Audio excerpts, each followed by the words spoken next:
আমরা এই ধানমন্ডি জোনের ভিতরে একটা গুরুত্বপূর্ণ কলেজ গভর্নিং বডির নির্বাচনে এখানে আমাদের প্রার্থী বিজিত হয়েছেন, আলহামদুলিল্লাহ। আল্লাহ শুকরিয়া আদায় করতে হবে।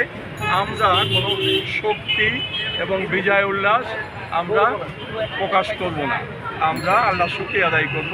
এর মাধ্যমে আমরা এই যে আগস্ট বিপ্লব এবং অসংখ্য শহীদ এবং যারা আহত তাদের যে ত্যাগ বিনিময়, তাদের ত্যাগের বিনিময়ে আমরা যে বিজয় পেয়েছি, এই জন্য আল্লাহর শুকরিয়া আদায় করব।